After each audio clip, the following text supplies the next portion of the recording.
কিন্তু যেখানে মদন মোহন আছে রাধে, যেখানে সাক্ষাৎ মদন মোহন, সেখানে কামমদনের স্থান থাকতে পারে না। মদন বলল, আজ আমি বৃন্দাবনে এসে পরাজিত হলাম, তোমাদের কাছে কে ওদের আমার মদন মোহনের রূপে নয়ন দিয়ে মদন ভয় পেয়ে পালায়ে গেল, ভয় পেয়ে গেল, আসবো না বৃন্দাবনে, ভয় পেয়ে পালায়ে গেল, আসবো না বৃন্দাবনে, ভয় পেয়ে পালায়ে গেল।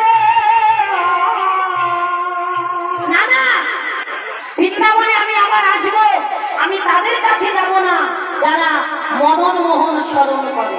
হরি বল। সখীরা বলছে, এসে বলছে আসবো না, যদি বলতে হয় তবে বলো মদনের স্বভাব